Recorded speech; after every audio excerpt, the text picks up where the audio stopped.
Shalom jemaat Tuhan, selamat pagi. Kita bertemu kembali dalam ibadah minggu.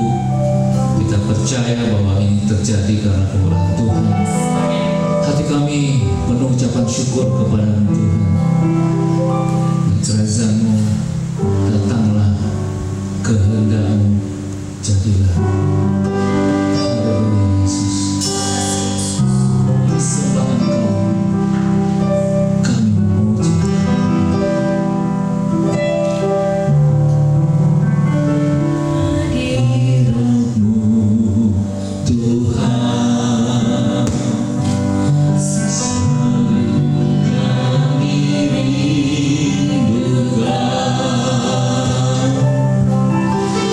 Lawat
Hamba Tuhan, mari kita bersatu dalam doa. Kami bersyukur Tuhan kepadamu karena kami tahu Bapa, Engkau sedang melakukan yang terbaik buat bangsa kami. Sekalipun ada pandemi virus corona, tapi sebagai orang percaya kami yakin bahwa segala sesuatu Engkau tahu Tuhan. Kami lihat terobosan-terobosan baru terjadi.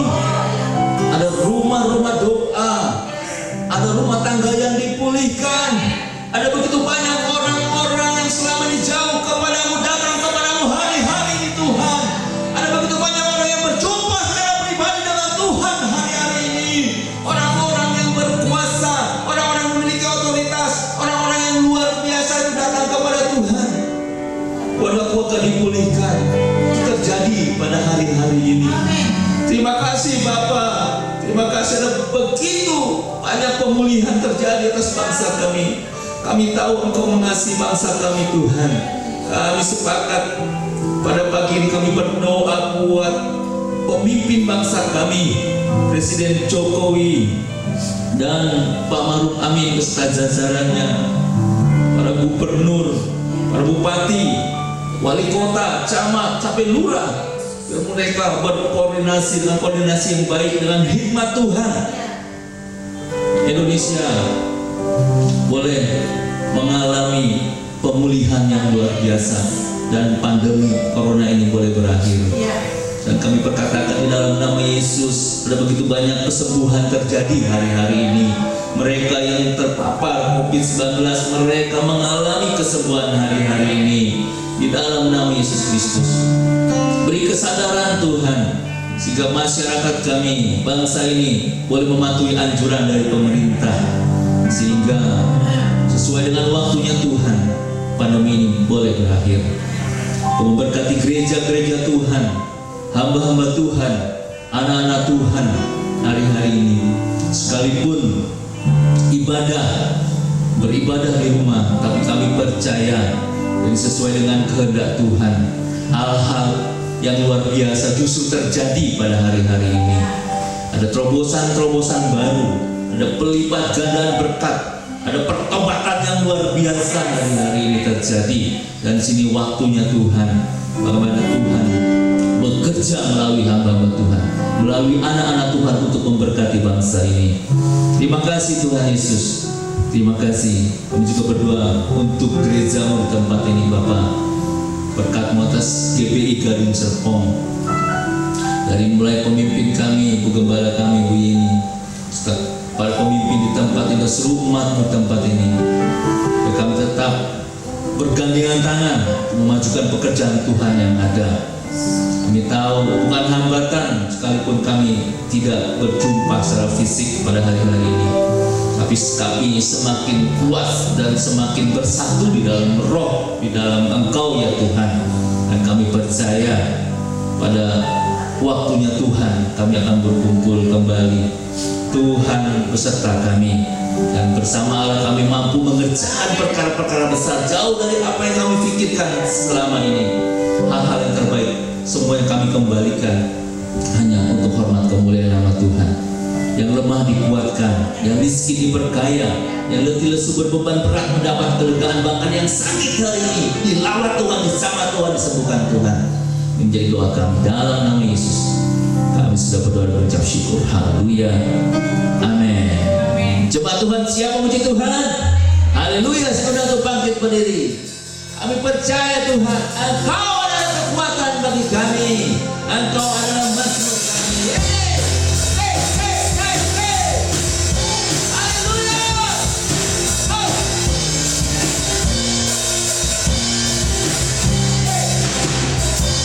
Tuhanlah kekuatan dan mazmurku, ya gunung batu dan keselamatanku. Hanya padamu hatiku percaya, Kaulah kebenaran, Kau tak rindukan.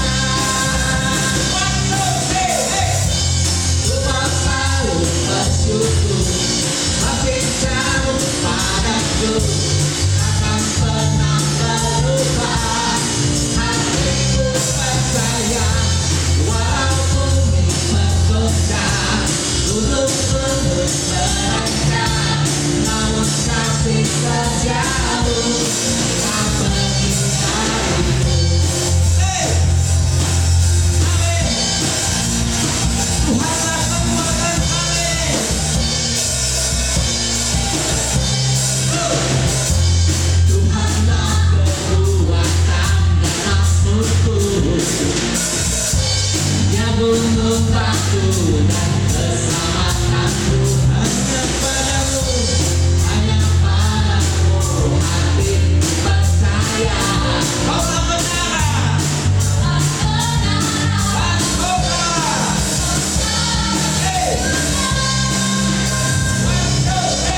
bersyukur sebab cintamu padaku takkan pernah berubah. Hatiku percaya walaupun bergoncang, gunung-gunung menerjang, namun kasih setiamu tak berhenti.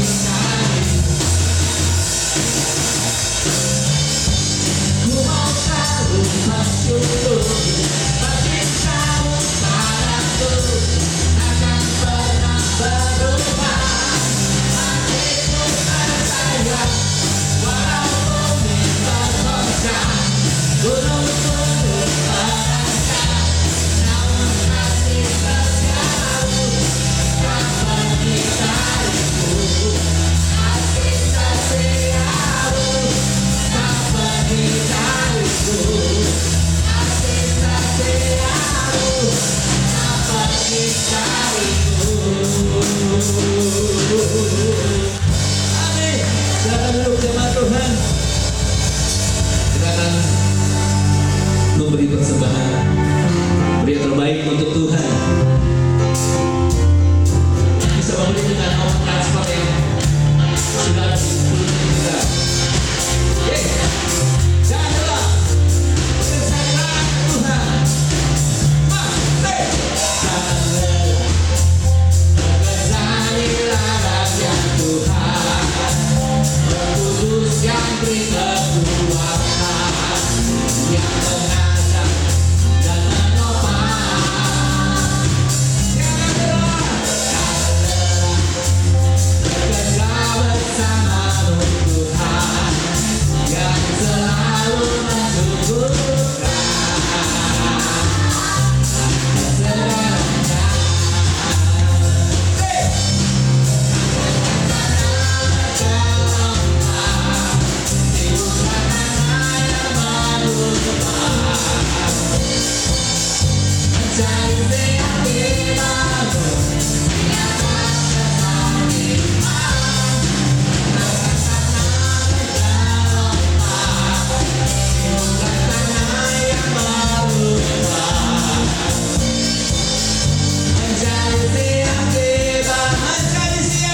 setia-Mu bagi setiap kami, sehingga saat ini kami boleh kembali merenungkan kebenaran firman-Mu, dan biarlah firman-Mu boleh menjadi hidup di dalam kehidupan kami, dan kami boleh terus beriman dan terus bertumbuh. Terima kasih Bapa untuk hari-hari pemeliharaan-Mu. Dan saat ini Tuhan, jika ada kuasa-kuasa yang menghalangi kami diberkati oleh kebenaran firman, kami sehati untuk menghancurkannya di dalam nama Yesus Kristus. Kami mau menerima kebenaran Engkau Tuhan sebagai berkat yang sejati.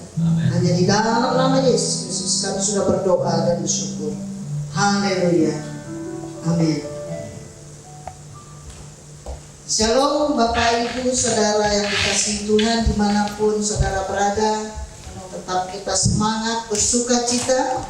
Sekarang ada di rumah dan mengikuti ibadah ini, kita tetap mendapatkan pengurapan dan berkat yang luar biasa dari Tuhan. Amin. Hari ini kita akan kembali belajar dengan tema kembali kepada kasih mula-mula. Kita mau belajar dari Wahyu 2. Mari kita buka Wahyu 2 dan kita akan baca bersama-sama dari ayat yang pertama sampai dengan yang kelima. Wahyu 2 ayat yang pertama sampai dengan yang kelima. Saya akan bacakan demikian firman Tuhan yang ditujukan kepada jemaat di Efesus. Tuliskanlah kepada malaikat jemaat di Efesus, inilah firman dari Dia yang memegang ketujuh bintang itu di tangan kanannya dan berjalan di antara ketujuh kaki dian emas itu. Aku tahu segala pekerjaanmu, baik jerih payahmu maupun ketekunanmu. Aku tahu bahwa engkau tidak dapat sabar terhadap orang-orang jahat, bahwa engkau telah mencobai mereka yang menyebut dirinya rasul, tetapi yang sebenarnya tidak demikian, bahwa engkau telah mendapati mereka pendusta, dan engkau tetap sabar dan menderita oleh karena namaku, dan engkau tidak mengenal lelah. Namun demikian, aku mencela engkau, karena engkau telah meninggalkan kasihmu yang semula. Sebab itu ingatlah betapa dalamnya engkau telah jatuh. Bertobatlah dan lakukan lagi apa yang semula engkau lakukan.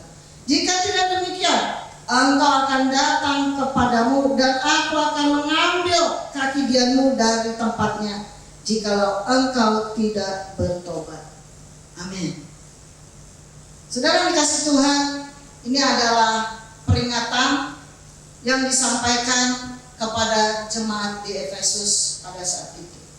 Sebelum kita masuk kepada apa yang Tuhan mau katakan, saya akan secara singkat menyampaikan tentang sejarah kota Efesus pada saat itu. Kota Efesus ini memiliki pelabuhan yang besar. Pelabuhan di kota Efesus ini adalah titik di mana 3 jalur perdagangan besar bertemu di titik itu. Dan kota Efesus ini menjadi salah satu pusat niaga terpenting di zaman Romawi. Kenapa terpenting? Karena pedagang-pedagang Asia jika mau berdagang menuju Eropa, dia harus melalui pelabuhan di Efesus. Sehingga perputaran uang di sana alangkah besarnya. Tetapi juga di kota itu gaya hidup dunia entertainment, dunia malam di situ sungguh besar, ya. Dan juga di sana ada pusat penyembahan dewa-dewa dengan melakukan free sex. Nah, saudara, kota Efesus pada zaman itu adalah kota suaka politik. Ini yang jarang diketahui oleh kita-kita zaman sekarang. Tetapi pada saat itu banyak sekali penjahat yang meminta suaka politik di Efesus, sehingga di Efesus banyak tinggal penjahat-penjahat. Saudara bisa membayangkan betapa banyak karakter-karakter yang ada di kota Efesus itu. Nah, tetapi Tuhan berkata kepada jemaat Efesus pada saat itu, apa yang Tuhan katakan buat jemaat Efesus? Dikatakan bahwa jerih payah dan ketekunannya adalah baik. Dipuji. Dipuji karena jemaat Efesus ini tidak suka akan kejahatan yang begitu besar yang ada di kota Efesus pada zaman itu. Mereka itu tidak percaya kepada guru-guru palsu. Mereka itu sudah digembalakan pada saat itu, sehingga mereka benar-benar dipuji oleh Tuhan. Mereka tidak segitu mudah termakan oleh guru-guru palsu, oleh pengajaran-pengajaran sesat. Tetapi kita bisa catat dan kita bisa baca kembali apa yang Tuhan katakan di sini, bahwa aku mencela engkau. Padahal sebelum itu Tuhan memberi suatu pujian kepada jemaat di Efesus. Tetapi setelah itu dia bilang, aku mencela engkau. Mengapa? Karena jemaat di Efesus kehilangan kasih mula-mula. Jemaat di Efesus kehilangan kasih mula-mula. Mari kita jabarkan dulu apa sih yang dimaksud dengan kasih mula-mula. Kasih mula-mula ini seperti yang kita ketahui pada saat kita pertama kali jatuh cinta. Yang pernah mengalami mungkin tahu perasaannya. Ya, begitu kita pertama kali jatuh cinta, itu terjadi satu getaran spontanitas yang hangat dan tidak pura-pura. Nah, kalau kita itu jatuh cinta, kasih mula-mula itu kita ingin sering berjumpa, kita rela berkorban. Hubungannya itu khusus, ya, tidak ada kepura-puraan, saling mengasihi, rela berkorban, tidak mau kehilangan satu dengan yang lain. Itu yang kasih mula-mula yang dirasakan bagi mereka yang memilikinya. Itu sebabnya Tuhan berkata, jemaat di Efesus ini sudah kehilangan kasih mula-mula itu. Nah, kasih mula-mula apa sih yang dalam ayat ini yang dimaksud? Ada dua hal yang dimaksud di dalam perikop yang tadi kita baca. Apa yang hilang pada jemaat Efesus adalah, yang pertama adalah kasih persaudaraan. Kasih mula-mula, kasih persaudaraan. Karena di Efesus ini jemaat satu dengan yang lain memiliki sikap mencela satu dengan yang lain, lalu mereka terpecah belah. Kasih persaudaraannya hilang. Ini yang dimaksud dalam perikop tadi. Yang pertama adalah kasih yang hilang itu kasih persaudaraan. Saya akan baca 1 Petrus 1 ayat 22. 1 Petrus 1 ayat 22 berkata begini, karena kamu telah menyucikan dirimu oleh ketaatan kepada kebenaran, sehingga kamu dapat mengamalkan kasih persaudaraan yang tulus ikhlas. Hendaklah kamu bersungguh-sungguh saling mengasihi dengan segenap hatimu. Ini adalah satu perintah dari Tuhan. Dan di dalam ayat satu lagi yang akan saya bacakan, yaitu di Ibrani 13 ayat 1. Ini adalah satu statement yang dikatakan, Ibrani 13 ayat 1 dikatakan begini, peliharalah kasih persaudaraan. Ini bukan lagi himbauan, tapi ini satu kalimat, peliharalah kasih persaudaraan. Artinya ini adalah sebuah perintah. Nah, ini yang terjadi di dalam jemaat Efesus. Kasih mula-mula yang pertama adalah kehilangan kasih persaudaraan. Yang kedua yang perlu kita tekankan adalah kehilangan kasih kepada Tuhan.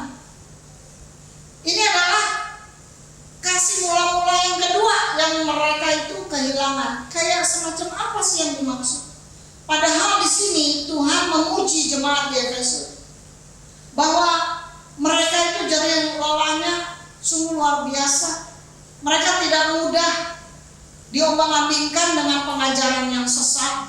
Mereka tidak mau dan tidak setuju kepada perbuatan-perbuatan jahat. Tetapi Tuhan berkata, engkau telah kehilangan kasih mula-mula. Yang kedua, kasih mula-mula itu adalah kasih kepada Tuhan, kasih kepada Kristus. Mereka sudah mulai suam-suam kuku seperti jemaat di Laodikia. Dikatakan bahwa kasihnya mulai hambar, udah mulai bosan. dan malas untuk berjumpa.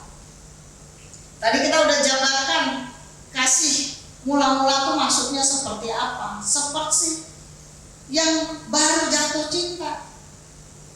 Kayaknya pengen ketemu terus, cari alasan untuk ketemu. Nah, ini yang diinginkan Tuhan bagi jemaat Tuhan. Dan saat itu Tuhan juga berkata kepada jemaat di Efesus bahwa mereka sudah kehilangan kasih mula-mulanya itu, sehingga apa yang mereka lakukan itu hanya sebatas ya rutinitas, sebatas karena tugas. Jemaat di Efesus sudah mulai kehilangan kasih mula-mula kepada Tuhan, sehingga Tuhan menuntut waktu itu kepada jemaat di Efesus, dan saat ini Tuhan juga menuntut kepada saudara dan saya.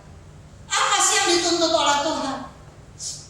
Kita sebagai pelayan-pelayan Tuhan, sebagai orang-orang percaya, maka Tuhan menuntut beberapa hal yang boleh saya catat di tempat ini, yaitu pelayanan dengan kasih yang murni, bukan karena profesionalisme.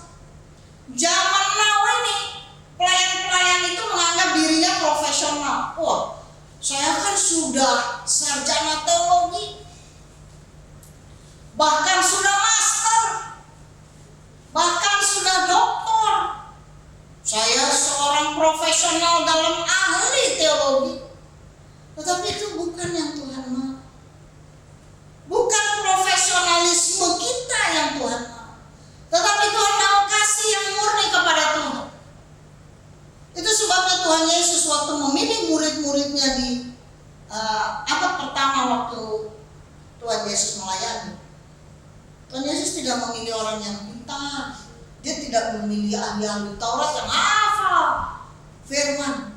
Dia pilih orang-orang yang tidak sekolah. Dia pilih nelayan-nelayan yang tidak pintar. Karena yang diinginkan oleh Tuhan adalah kasih yang murni. Dan Tuhan menuntut kita itu sebagai pelayan, bukan pelayan upahan. Dalam Alkitab tercatat bahwa jika kita menjadi pelayan upahan, maka upahnya sudah diterima. Nanti hidup di kekalan. Tuhan bilang, upahmu sudah engkau dapati.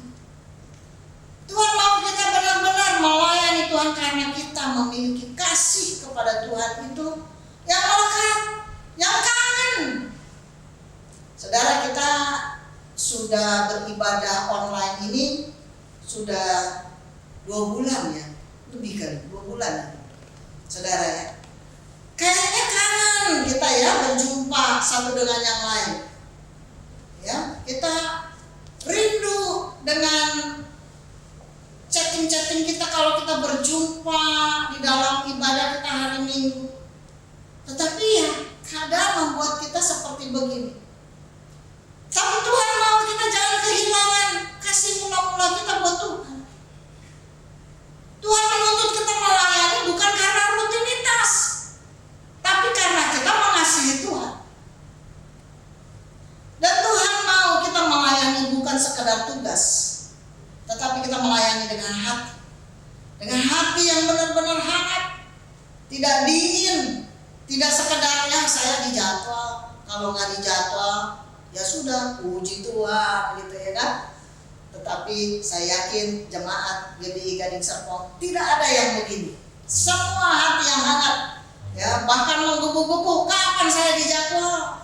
Ya, kalau nggak dijadwal jangan bilang puji Tuhan aku nggak dijadwal, tapi kita bilang Bu Gembala kapan aku dijadwal? Sudah lama, ya. Kita harus memiliki hati yang hangat, jangan dingin hanya karena rutinitas. Kasih kepada Tuhan itu tidak boleh berubah. Karena apa? Kasih Tuhan kepada kita tidak pernah berubah. Walaupun saat ini kita sedang mungkin berpikir kapan ini wabah akan berlalu, kita susah, ya, kita mau kerja juga susah, kita mau cari uang juga, usaha kita bagaimana ini.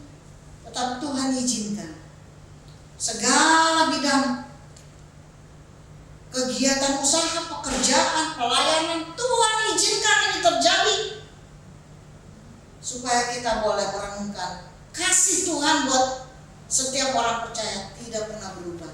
Sehingga Tuhan menuntut kita pun supaya kasih mula-mula kita tidak berubah. Sebenarnya apa sih yang menyebabkan kasih mula-mula kita itu hilang? Saya menemukan beberapa hal yang menyebabkan kasih mula-mula kita kepada Kristus ini hilang. Yang pertama adalah kesombongan.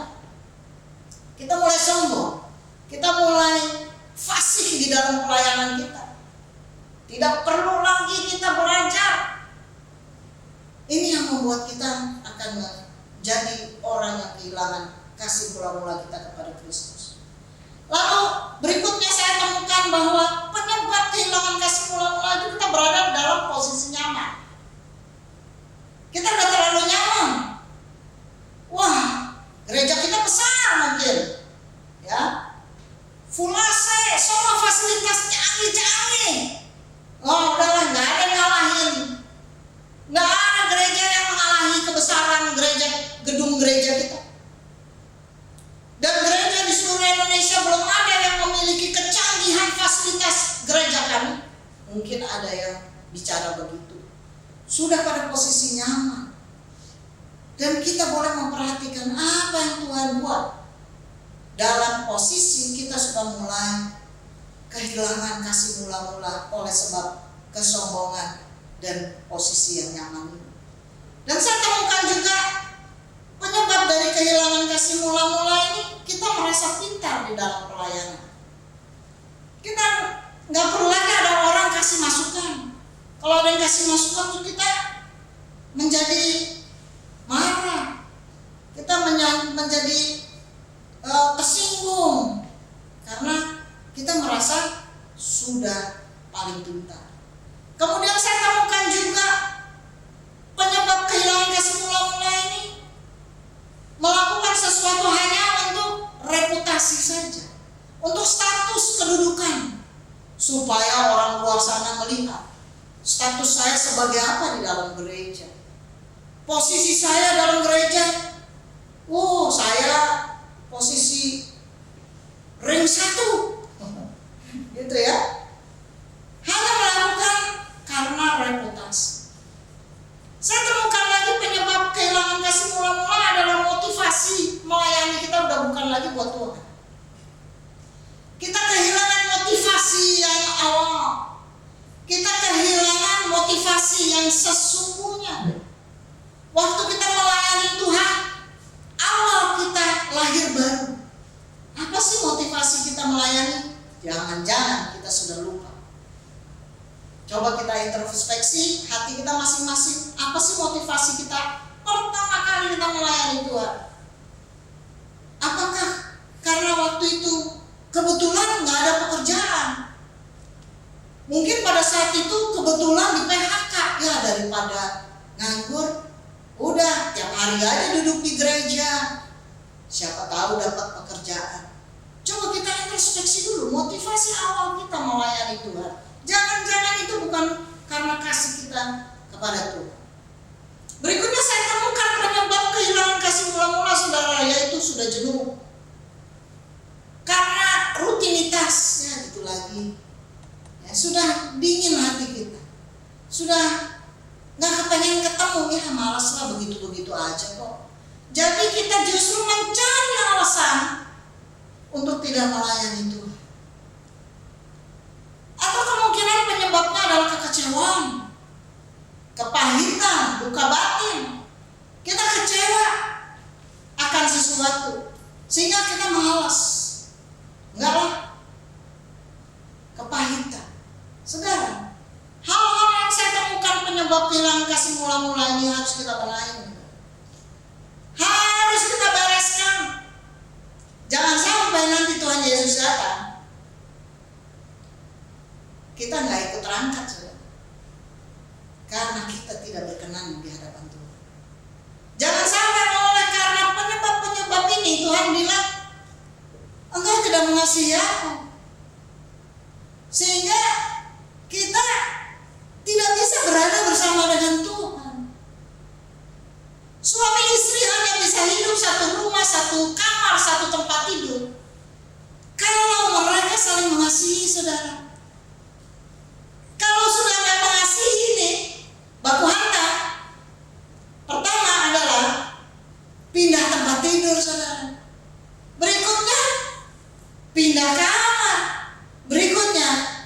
bisa Roma. Berikutnya pergi ke catatan sipil, minta surat, bisa. Sama. Ya kan? Kalau saya kasih ilustrasi begitu langsung ketawa saudara, ya kan? Kalau saya katakan hal penyebab kehilangan kasih mula-mula masih ada bingung. Ini yang Tuhan mau. Kita benar-benar mengasihi Tuhan itu murni, tulus. Kayaknya kangen terus. Amin. Amin. Amin. Dalam perikop yang tadi kita baca, ada akibat kalau kita kehilangan kasih mula-mula itu. Tadi di ayat 4 kita sudah baca, kita akan jatuh dalam berbagai dosa. Berikutnya Tuhan juga berkata bahwa Tuhan tidak berkenan akan pelayanan kita. Kita boleh jerih payah, capek, jumpalitan pelayanan, capek banget, tapi Tuhan bilang aku tidak berkenan karena hatimu tidak murni. Di ayat ke-5 pun Tuhan berkata begini, Tuhan akan ambil kaki dia. Maksudnya apa sih? Maksudnya apa? Kok Tuhan mengambil kaki dia? Kok itu penting sekali? Ternyata setiap jemaat ini diberikan Tuhan kaki dia. Maka ada 7 kaki dia buat 7 jemaat. Jika Tuhan mengambil kaki dia ini berbicara tentang bersinar. Bersinar. Nah, jika Tuhan ambil, maka gereja Tuhan, jemaat Tuhan tidak lagi bersinar.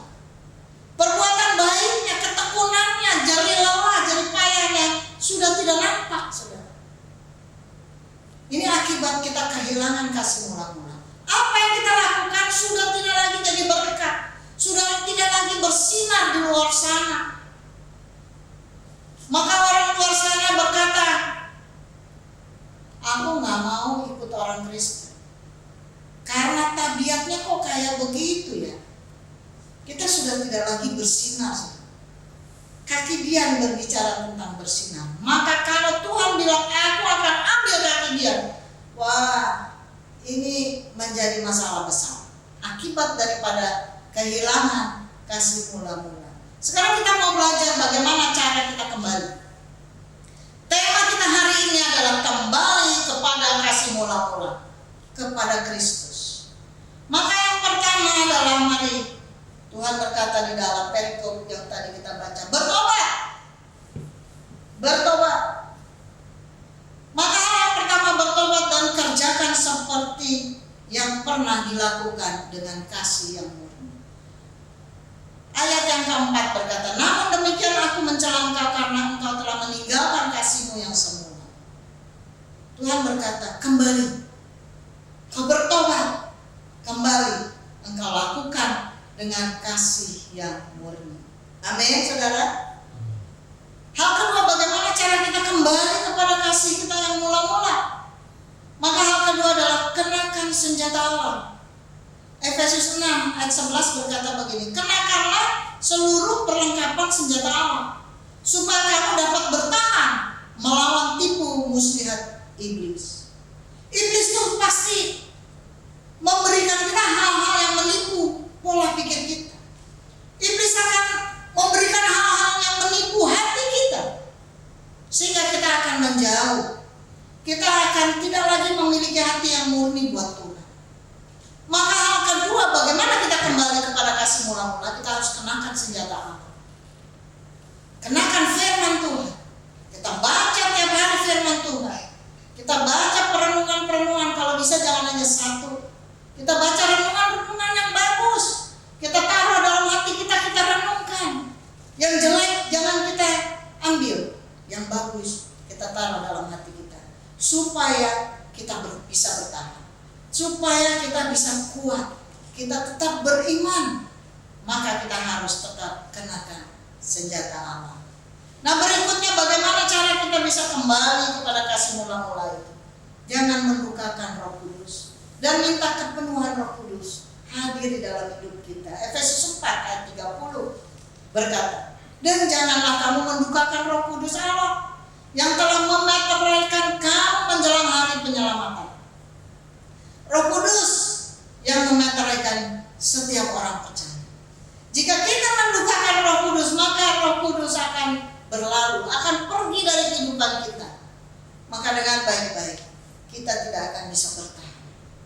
Melawan kejahatan dunia, melawan tipu muslihat iblis, kita tidak akan bisa bertahan jika kita tidak pegang kebenaran yang sejati, yaitu firman Tuhan. Roh Kudus akan memenuhi diri kita. Dia akan terus memenuhi kehidupan kita, sehingga setiap langkah, setiap kehidupan kita minta Roh Kudus memenuhi dan menuntun langkah-langkah kita. Amin. Dan yang terakhir, bagaimana cara kita kembali kepada kasih kita yang mula-mula? Mari kita melayani bukan karena rosteran, bukan karena penjadwalan, tetapi karena sebuah panggilan dan kasih kita kepada Allah yang murni. Efesus 4 ayat 1 berkata, sebab itu kukatakan dan kutegaskan ini kepadamu di dalam Tuhan, jangan hidup lagi sama seperti orang-orang yang tidak mengenal Allah dengan pikirannya yang sia-sia.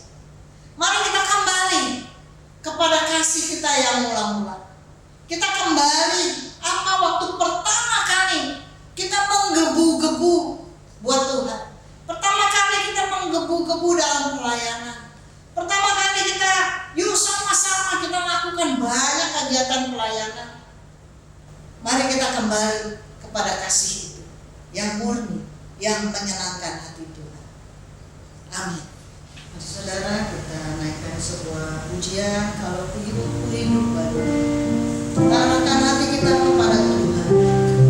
Kita sungguh-sungguh naikkan pujian ini. Haleluya.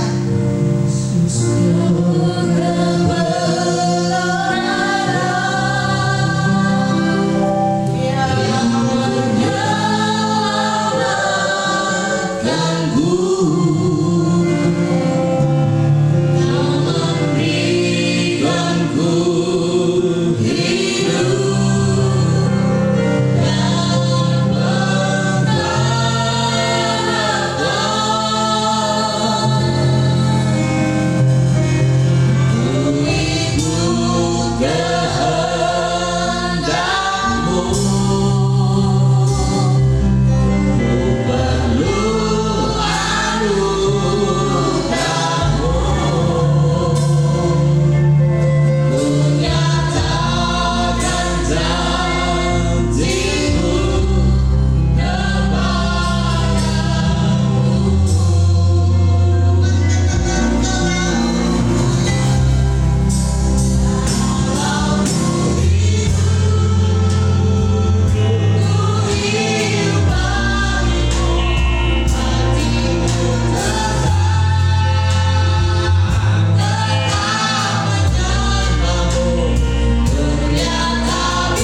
sebabnya saat ini kami berdoa, jika kami belum berkenan kepada Engkau Tuhan, jika kami belum sempurna di hadapan Engkau Tuhan, Engkau ampuni kami. Engkau kiranya penuhi kami dengan kuasa Roh Kudus-Mu, sehingga kami dimampukan, kami boleh mengerjakan panggilan kami, kami boleh tetap mengasihi Engkau sebagai orang-orang percaya yang mengasihi seperti kasih mula-mula pada saat pertama kali kami mengenal Engkau. Terima kasih Tuhan buat firman-Mu yang kembali mengingatkan kami ini Tuhan. Itu sebabnya kami berdoa buat umat-Mu di tempat ini secara khusus. Hamba-Mu berdoa di dalam nama Yesus Kristus. Biarlah umat-Mu di tempat ini boleh berkenan kepada Engkau, karena kami sungguh mengasihi Engkau Tuhan. Kami sungguh mau Tuhan Yesus untuk menerima panggilan kami, supaya kami boleh melayani dengan hati yang murni. Terima kasih Bapa, terima kasih buat hadirat-Mu, terima kasih buat lawatan-Mu dimanapun kami berada. Kami percaya setiap kami yang melihat dan mengikuti ibadah ini dilawat oleh Tuhan. Di dalam nama Yesus Kristus kami sudah berdoa dan kami sudah menerima berkat yang sejati daripada-Mu. Haleluya. Setiap kita katakan amin. Amin.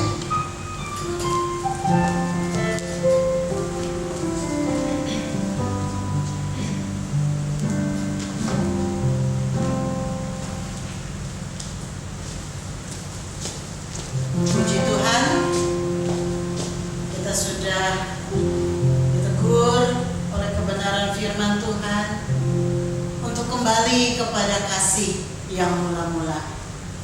Kalau Tuhan menegur, itu karena Tuhan mengasihi kita. Tuhan tidak mau kita tersesat, Tuhan tidak mau kita binasa. Tuhan ingin kita diselamatkan, dan Tuhan ingin memberikan yang terbaik bagi kita. Saudara, kalau saya simpulkan tadi firman yang sudah diberitakan, bahwa Tuhan lebih mengutamakan kasih daripada prestasi. Dan Tuhan mau agar kita mengasihi Tuhan, melayani Tuhan, memakai hati, bukan karena ahli. Saudara, kemampuan Roh Kudus yang memberi, tetapi hati, kasih, itu yang dicari oleh Tuhan. Sebab itu mari saudara, hari-hari ini kalau kita sedang diproses oleh Tuhan, saya tahu Tuhan punya maksud yang luar biasa bagi kita. Selama 2 bulan dan tidak tahu sampai kapan, mungkin masih 1 bulan lagi atau 2 bulan lagi, kita gak pernah tahu. Kita tidak bisa beribadah dengan biasa. Saya mendengar Korea Selatan, mereka sudah bergereja dengan biasa. Mereka sudah beribadah kembali di gereja seperti semula. Tetapi kita belum tahu kapan. Tapi yang penting mari kita kobarkan hati kita ini. Jangan sampai kita lengah, jangan sampai kita lalai. Hati kita boleh tetap berkobar-kobar, semangat mengasihi Tuhan, mengasihi sesama juga. Puji Tuhan. Sebab itu katakan kepada sebelahmu, katakan demikian. Mari kita tetap semangat, mari kita tetap mengasihi Tuhan. Mari kita saling katakan kepada sebelah kita, kepada saudara kita, kepada kedua kita. Mari kita tetap semangat. Haleluya. Mari saudara kita bangkit berdiri, kita naikkan pujian. Kami memuji kebesaran Tuhan begitu besar.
Terima kasih Tuhan kalau Engkau sudah menegur kami melalui kebenaran firman. Engkau mengasihi kami. Itu karena Engkau begitu peduli pada kami. Dan Engkau ingin memulihkan keadaan kami. Kami yang jauh mungkin dari Engkau. Selama ini barangkali kami hanya yang memakai akal pikiran kami. Kami hanya memakai keahlian kami ketika kami melayani. Tapi Engkau meminta hati kami. Engkau meminta kasih kami. Dan Tuhan, biar kami boleh kembali kepada kasih kami yang mula-mula. Kami melayani karena kami mengasihi Engkau. Kami mengasihi Engkau oleh karena Engkau terlebih dahulu sudah mengasihi kami. Terima kasih ya Bapa. Terima kasih. Kobarkan selalu kasih kami ini Tuhan di dalam diri kami, agar kami boleh tambah hari, tambah diperbarui, tambah mengasihi Engkau. Oleh karena kasih-Mu kami bisa juga mengasihi orang lain. Terima kasih ya Bapa. Saat ini kami menyerahkan Tuhan akan seluruh umat-Mu di mana-mana tempat. Tuhan, Engkau kiranya menyertai, melindungi. Penyertaan-Mu kami percaya sempurna adanya. Engkau sanggup melindungi kami dari segala malapetaka. Engkau sanggup melindungi kami dari wabah apapun. Terima kasih ya Bapa. Engkau juga melindungi bangsa kami, agar kami boleh segera keluar daripada masalah ini. Dan Tuhan tolonglah untuk kami sebagai warga Indonesia untuk bisa mematuhi segala peraturan dari pemerintah kami. Terima kasih ya Bapa, terima kasih. Mari para kekasih Tuhan, dengarkan firman yang berlaku atas hidupmu. Jika engkau sungguh-sungguh mengandalkan Tuhan, diberkatilah engkau yang mengandalkan Tuhan, yang menaruh harapanmu kepada Tuhan. Karena engkau akan seperti pohon yang ditanam di tepi air, yang merambatkan akar-akarnya ke tepi batang air. Engkau tidak mengalami datangnya panas terik, daunnya tetap hijau. Engkau tidak khawatir dalam tahun kering, dan engkau tidak berhenti menghasilkan buah. Sebab itu arahkan hatimu kepada Tuhan, angkat tanganmu di hadapan Tuhan, dan terimalah berkat. Tuhan memberkati engkau, Tuhan melindungi engkau, Tuhan menyinari engkau dengan wajahnya dan memberi engkau kasih karunia-Nya. Tuhan menghadapkan wajahnya kepadamu dan memberi engkau damai sejahtera. Kiranya anugerah berkat rahmat yang datangnya dari Allah Bapa, kasih setia yang datangnya dari Tuhan kita Yesus Kristus, serta persekutuan, pendampingan, penghiburan dari Allah Roh Kudus, kiranya senantiasa menyertai kita untuk menjadi umat yang berkenan kepada Tuhan, mulai dari saat ini sampai Tuhan Yesus datang kembali. Di dalam nama Yesus, mari yang diberkati Tuhan kita serukan